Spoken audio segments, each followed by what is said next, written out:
आपण माने आंबरे आइसक्रीम तैयारी करुछंती थरे आपण माने मो रेसिपी अनुसार एमती आंबर चकुली करिकिरी खांतु। चलंतु डेरी न करी रेसिपीटी फटाफट स्टार्ट करिबा।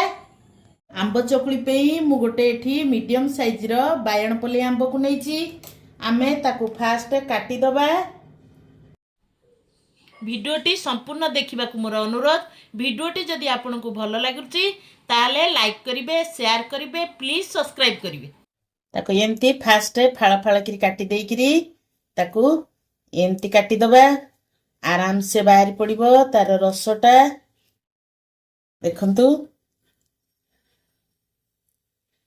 तार रस हमर बाहरी पड़ला। ए रस को आमे चाउल रे बाटिबा।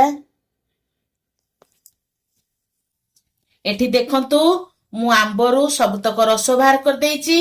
एबे आमे चाउल सह ताकू ग्राइंडिंग करिबा। मु 150 ग्राम चाउल को 2 घंटा आगु बतुरे देइथिली ताकू छाणी किरी रखिची। एबे आमे गोटे मिक्सिंग जार रे ए आंब रस को चाउल को मिसेई किरी ग्राइंडिंग करिबा।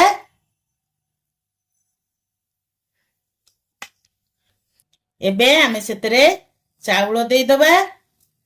चाउल देई सारिकिरी आमे एकाठी आको ग्राइंडिंग कर दबा आंब चकुली पाई।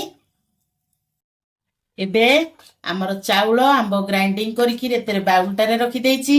देखंतु बेसी पानिया करिवेनी कि बेसी काठुआ करिवेनी। हमर नॉर्मल चकुली जेमती हुए सेमती आनटा को रखिबे। बेसी मोटा रखिले चकुली उठिबनी कि बेसी पतला कले भी चकुली उठोनी। एमती आनटा को रखिबे। एबे आमे आकु साइड कर दबा। नेक्स्ट स्टेप को जिबा। लुण देई नथिली एबे स्वाद अनुसार आमे इतरे लुण पके दबा। आंब चकुली पे मु गैस रे गोटे तावा बसई देइची। तावा हमर गरम हे लानी। आमे सेतरे पके दबा गोटे चम्मच तेल। तेल को चारियाडे एमती कर दबा। सेतरे आंब चकुली पे मु जो आण बाटी की रखितली सेतरे गोटे चमची आण देई दबा।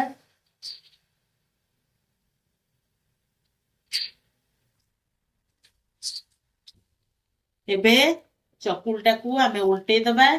चकुलटा तळपट हे गेलानी। चकुली हमर हे गेलानी ताकू आमे प्लेट रे काट दबा। एबे सेम प्रोसेस रे आमे आ गोटिए चकुली पकेइबा। आकू एमती कर दबा चारिपटे। आ गोटे टंकी पकेइबा।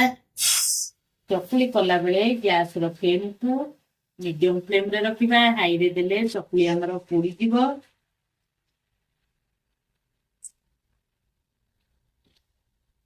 एमती डंकी रे नॉर्मल चकुली आमे जेमिति करू ए आंब चकुली की हल्का रे एमती गोल करिबा।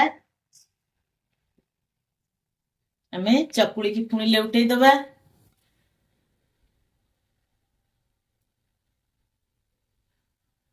आमे दी पट चकुली हमर हे गेला उल्टे दी रखी काढी दबा।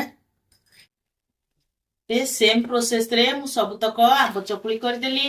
आंब सीजन रे आपण माने एमती आंब चकुली बनै किरी खांतु। केमिति लागिला मते कमेंट रे जणातु। रहूची पुणी देखा नेक्स्ट वीडियो रे। जय जगन्नाथ।